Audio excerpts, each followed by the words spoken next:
Peace and love. It's good to be back.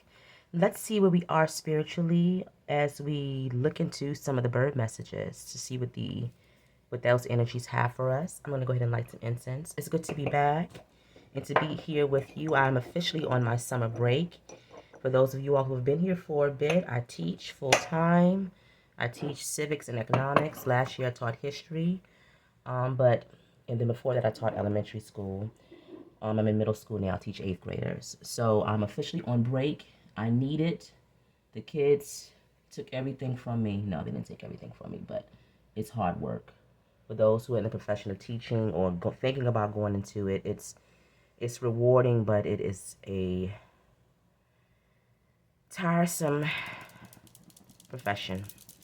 You have to love children. You have to love them. All right, so let's go ahead and see what Spirit has for us, what's in store for us as we move into the summer months. Prayerfully, I'll be on here more, getting back into my videos. I love my channel. I've had it for so many years, and so I want to keep it going. Thank you all for those who've been with me since the very beginning. For those who are new, thank you for being here with me.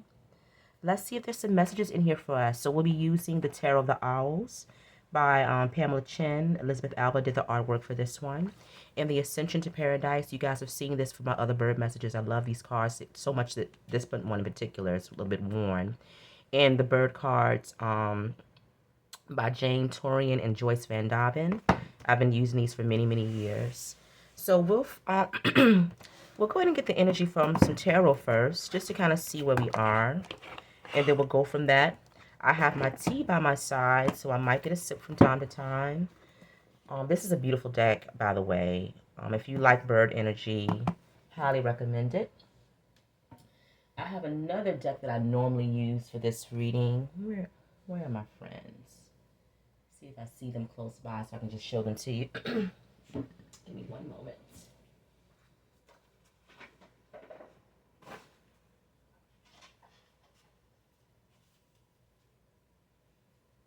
And these are also my favorite. I've had them for years. Beth Sullivan, she also did this deck here. I love her artwork. Some decks I have because I love the artist. I love the artwork. But she also did the book for this one. But this is the deck I normally use. We might keep it out and see if we can... Maybe this might give us a couple messages too. Let's get an underlining energy from this. And we'll pull from the owl in honor of this deck, because this is normally the deck I use for this reading. I think decks should be honored by being used. I'm in the process of going through a lot of my decks and really lightening up my collection and only keeping things that like this that I pull out and I know I love. And it's just the way it is for me going forward. It feels good too. It feels good. I'll probably do another video soon showing some of those ones that I'm pulling out of my collection. I'm going to probably put them on my website, Gently Used, and some I'll give away for free. All right, so let's go ahead and see. Let's get an underlying energy here. Spirit, what Spirit has in store for us. What's our spiritual message as we all are working towards healing.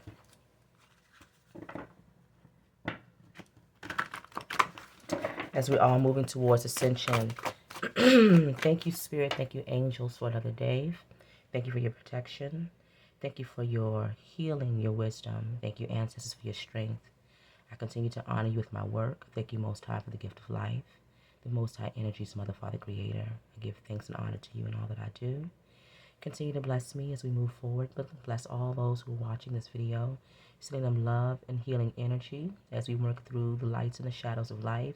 Moving towards ascension, understanding our blueprint and higher purpose. Thank you, angels. All right, so let's see what messages we have. Thank you, Spirit. What's the main theme? And then we'll pull some of the owl energy.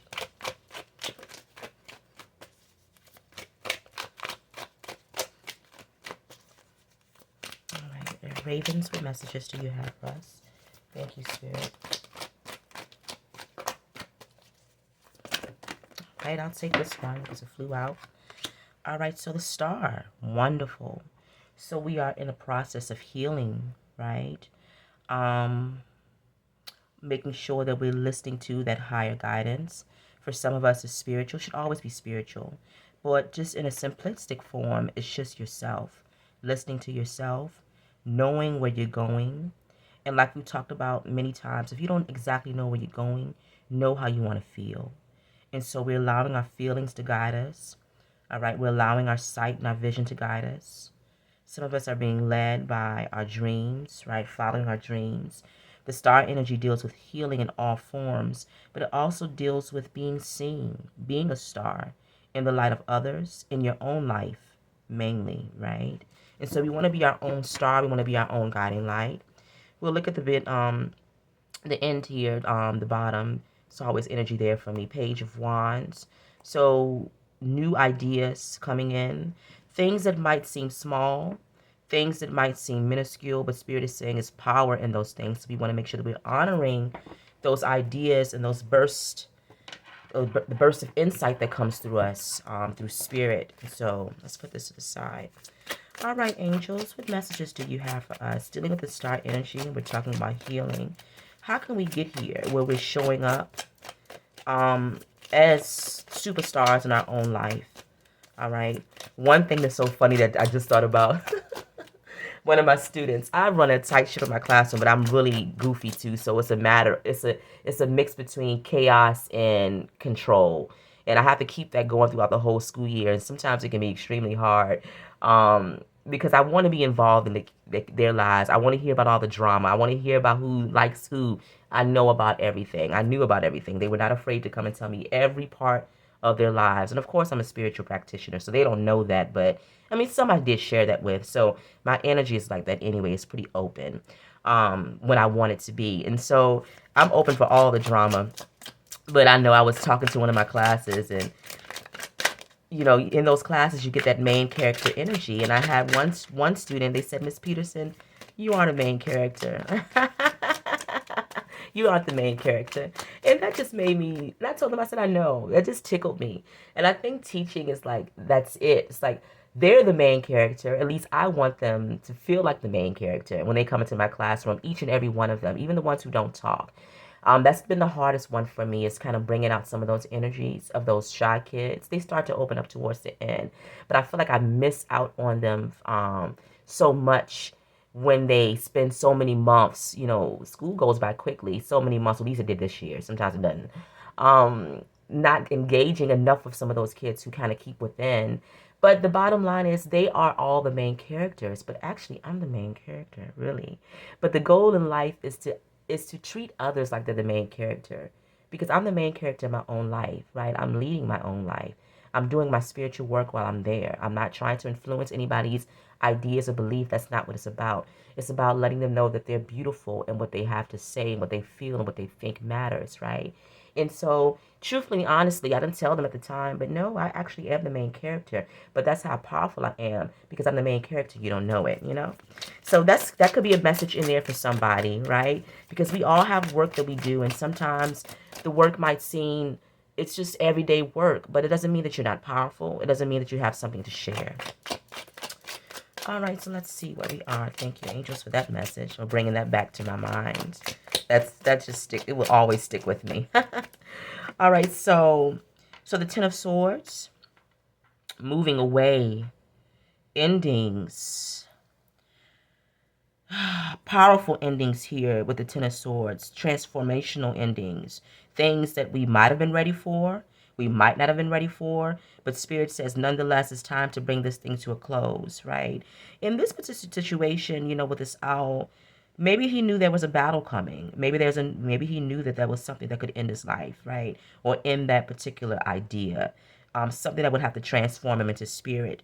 This is happening here with this owl. But sometimes in life you don't know.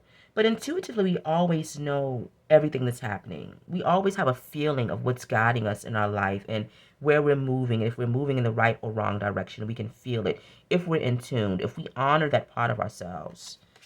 All right, so bringing things to a close. Six of Wands, Spirit said there's a victory. So this is something that you've already done. So in that case, congratulations to you. I honor you, sending you love and healing as you're moving forward. So Spirit is saying that you have ended something that is very powerful, something that took time, because we have the swords here. We have 10 of them, not just one, but the idea that this is something that didn't happen easily.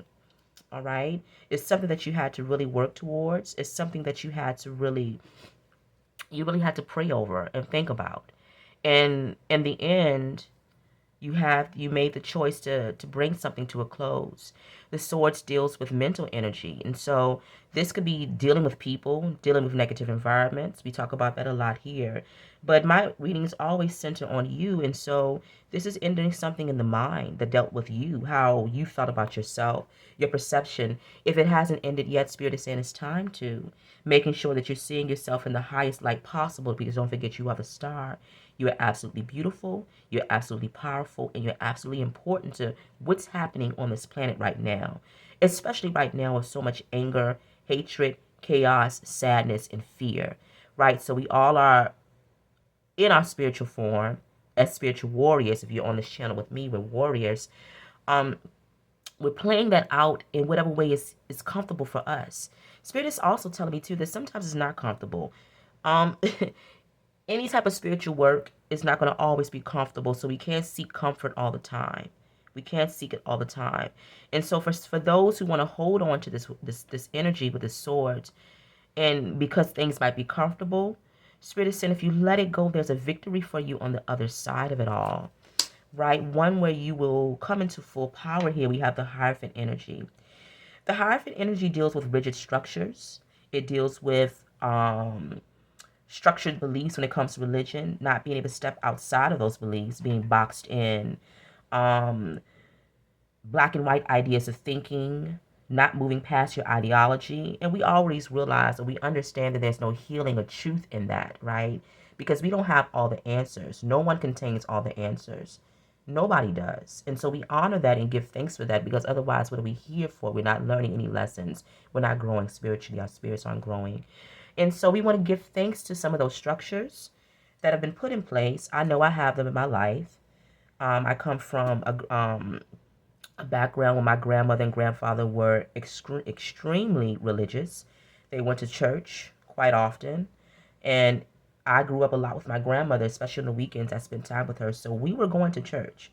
And whether I liked it or not, we're going to be there. I have stories about that we can talk about, because there were a lot of times that I wouldn't feel comfortable there, and there were reasons why. I would find out about it later on in my life. But nonetheless, um, the structures that came along with that, with my grandmother, watching her pull out her Bible, watching her pray. My grandfather was a serious prayer warrior. Watching him giving that pray, they were both deacon and deaconess.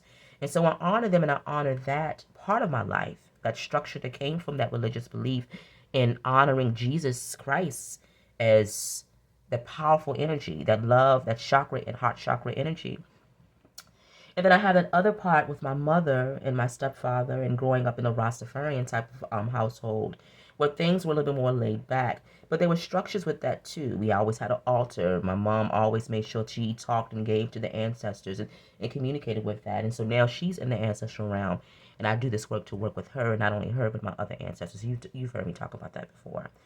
That's why I do this work, to honor them and to continue to keep my bloodline, spiritual bloodline, moving forward as we break down generational trauma, as we break through some of that spiritual heaviness from enslavement and not being able to utilize our spiritual gifts, not being able to speak and say and do things we wanted to do. I honor those ancestors as well through this work.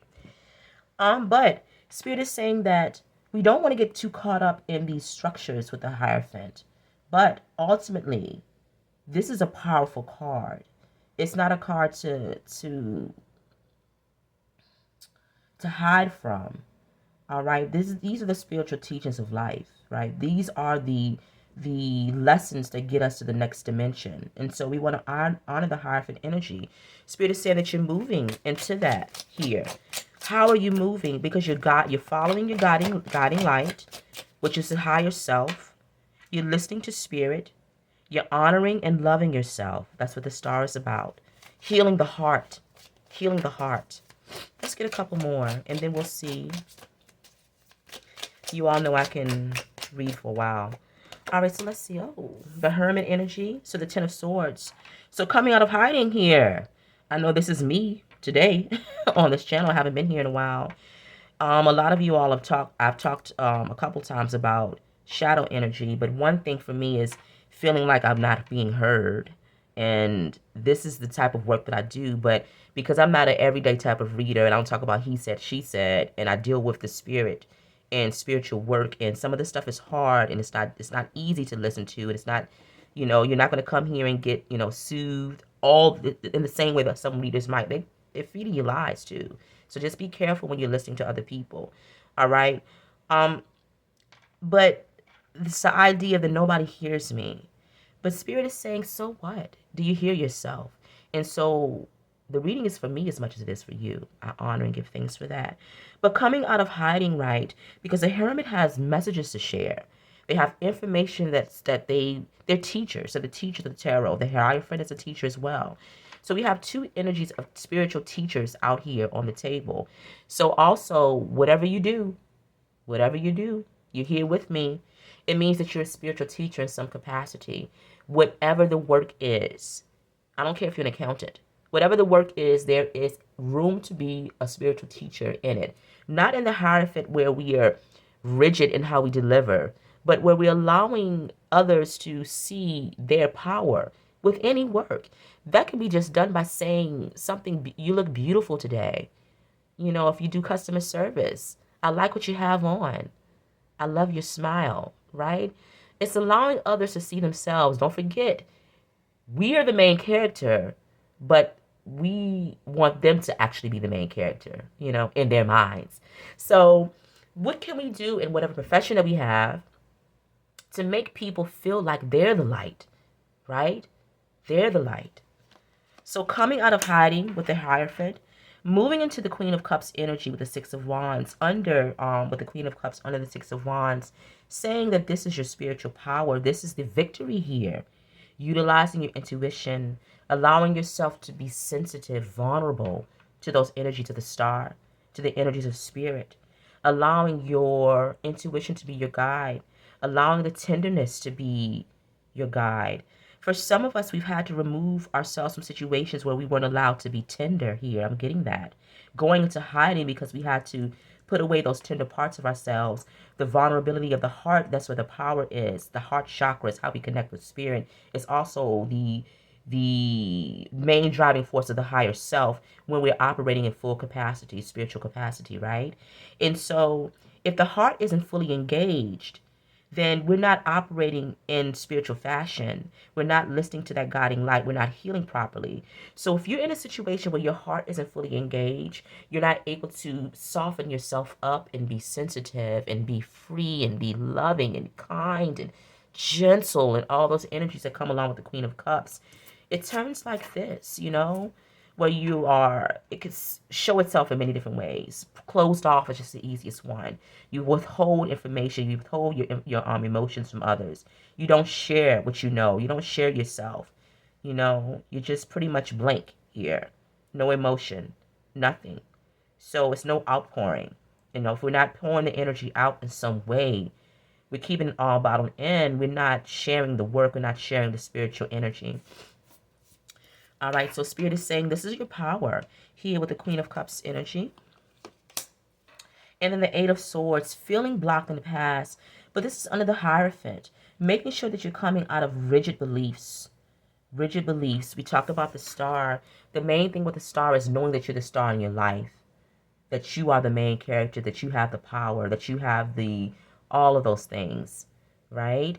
And so you have to have that belief, the self-belief. It starts within first. But if you don't have it and you're stuck in this rigid thinking where this is this and only this, you've boxed your heart in, you've boxed your emotions in because you can't share with anybody else, then you're in the Eight of Swords energy. You want to be careful.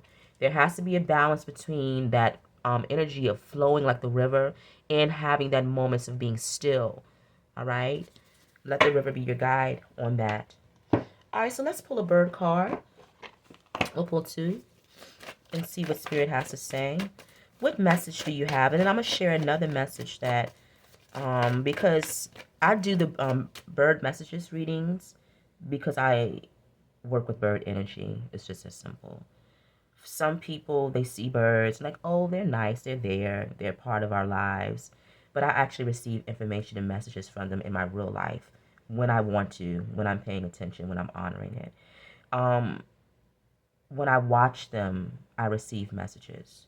So watching hawks, I was just at the river the other day, um, and I just sat there for an hour, just watching the hawks fishing, watching the blue heron, messages in that. We'll talk about that at the end.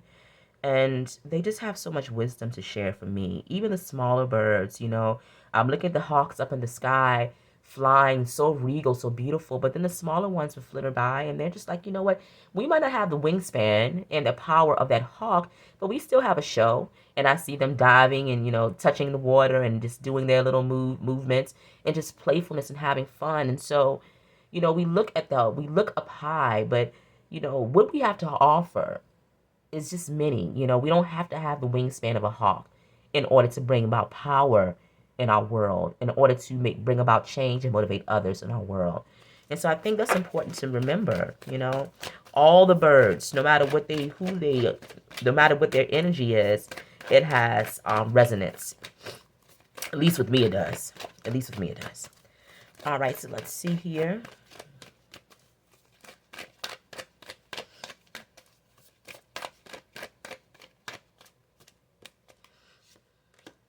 All right, so the sparrow, I'll read that. I'm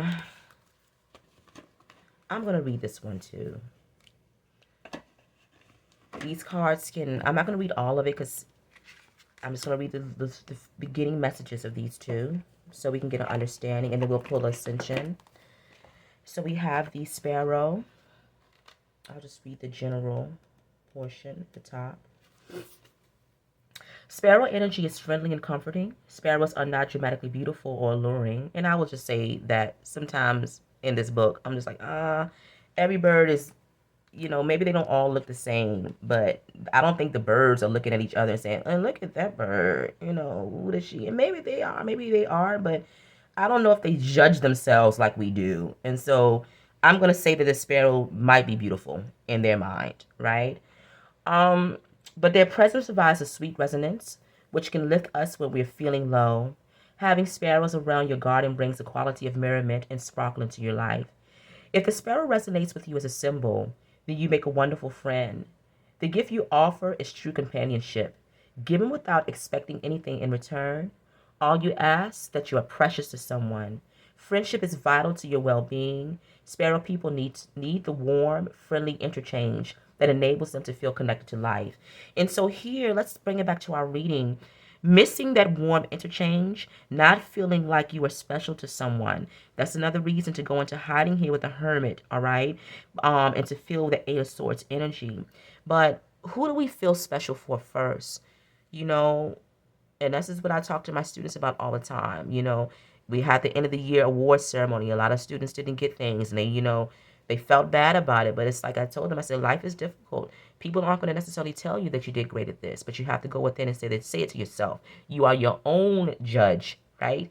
And so, but if you're dealing in environments where you aren't appreciated, where you don't feel special, where you don't feel loved, you have to be careful. You need to bring those situations to an end, whatever they are for your life. Let me get a sip of my tea. I talked about the tea, but I haven't had a sip yet.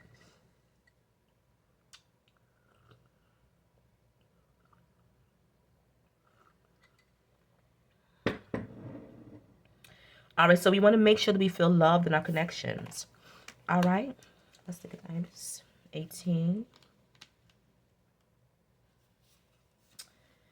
Ibis reveals the heart of the matter. It carries the vibration that cries out to the world that there's a joke here we're missing. The cries of the Hadeda Ibis mock us with our self-appointed sense of being the decision makers. The Ibis laughs at living like moles, blind and tunneling in the dark when all around us there is light. If the Ibis resonates with you as a symbol, then you are a giant of the world of spiritual leadership. You know who you are and understand the joke that the Ibis proclaims. Ibis people can see beyond the apparent manifestations of reality. They know the truth that lies at the heart of it all. So will we all one day. And so we have two cards. I get this card quite often in this deck, but this is the work that I do. But you're here with me, and so it's the work that you do as well. We have two spiritual teachers out here. Spirit is saying, guys, this is a reading that I do quite often. The same message, you know, it comes up. It comes up. And so somebody here who's watching, you have to incorporate your spiritual work into whatever you do. You might not be called to be cards. Everybody's not meant to do this work, all right? Everybody doesn't want to talk with ancestors and well, we all should be speaking with our spirit team, but everybody doesn't want to talk in this manner. It's not for everybody. You have to do the work that you've been called to do. You don't have to leave your profession to be a spiritual teacher. All right, Ascension to Paradise. We'll pull one, and I'll read a little bit from this one as well, and then we'll end it. I love this one, too, because these are the tropical. A lot of the, well, I don't really, they're all on tropical birds, but they did this one in tropical colors. And so, this deck, guys. All right, so let's go and get one card from this deck, and we'll see what the birds want to share with us. The Ascension to Paradise. Let me get one card, Spirit. Thank you, angels. Thank you for the beautiful message today, Spirit. Thank you. All right, so let's see. I'll take this one. Whoa, the African fish eagle, which is really on point with what I was just telling you all about me watching the hawks in the sky. And I didn't see any eagles. That would have been a beautiful thing to see. But still, watching them at their craft. And then we have the tanagers. So let's see. We'll read this one. 57. Let's see what messages. The African fish eagle. I asked, first look at the affirmation. I asked the overriding consciousness of the African fish eagle to light my way as I express my true calling. I honor life as I give it back, my gift, sharing a gift with others. The African eagle, fish eagle, is a powerful bird, closely related to the American bald eagle and other sea eagles which also prey on fish. Eagles in general represent the power aspect of God, and as explained in the Eagle card 13, we're not going to go back to it. This power needs to be harnessed in enlightenment with others, with one's true self, to be constructive. Else, it has potential to do much damage. The African fish eagle represents the power that is unleashed when our person has stepped into his or her true calling in life. To step into your true calling, you must first have a line with your true self, and then that self works through you to express on earth your perfect individuality. If you have drawn the African fish eagle card today, then quietly know within yourself that the true self is expressing itself through you into the world. Effortlessly, now it will find the perfect way to make itself known. You do not have to trumpet its existence yourself at all. Others will feel the power, the clarity, and the truth of your own individual offering. Each of us is unique, and each of us offers something of great value that cannot be expressed in quite the same way by anyone else. If you have chosen this card, then you know your own individual gift to the world. The African eagle, a symbol perfectly expressed its function at an energy level. The mighty eagle, symbolic of the power of the self, swoops down and fetches the fish, you, from the deep waters of unconsciousness. It consumes the fish, and in doing so transforms itself into a mighty being, fully in command of the high heavens. Ask the overriding consciousness of the African fish eagle to be with you as you step into your full self-expression. If you are one with your true self, your power will be magnificent. Guys, I'm tearing up because this energy is just so powerful to me. I love birds. I just love them. But beautiful message is what we've been talking about. Please put these things into action. Watching the blue heron is just amazing to me. I live near the James. I'm in Richmond, so I'm right by the James River, and I have to make sure that I live near the river because it's very healing for me, Mother River. I love to communicate with her. But the heron, I just watch it sometimes. Beautiful bird. regal bird, in my opinion, but it sits there, it stands there for, I don't know how long it can stand. I feel like it could stand there for hours on end without moving. But it's observing life and it's completely comfortable. Of course, it's fishing.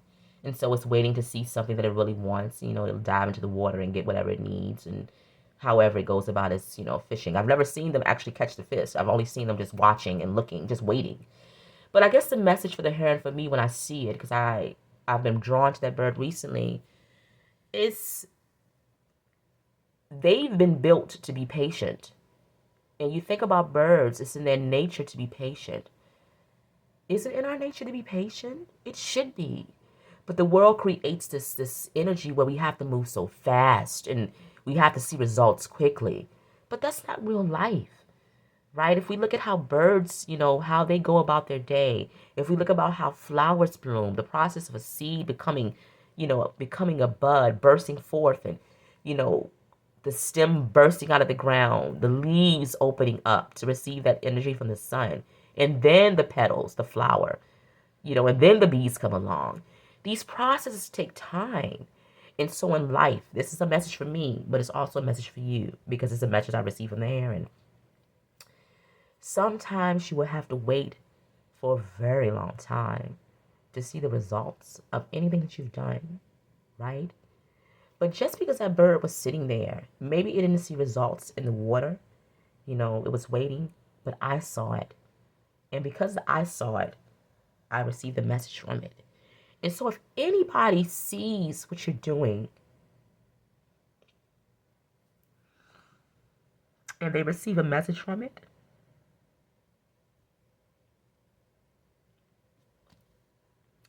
that's the power. All right. Peace.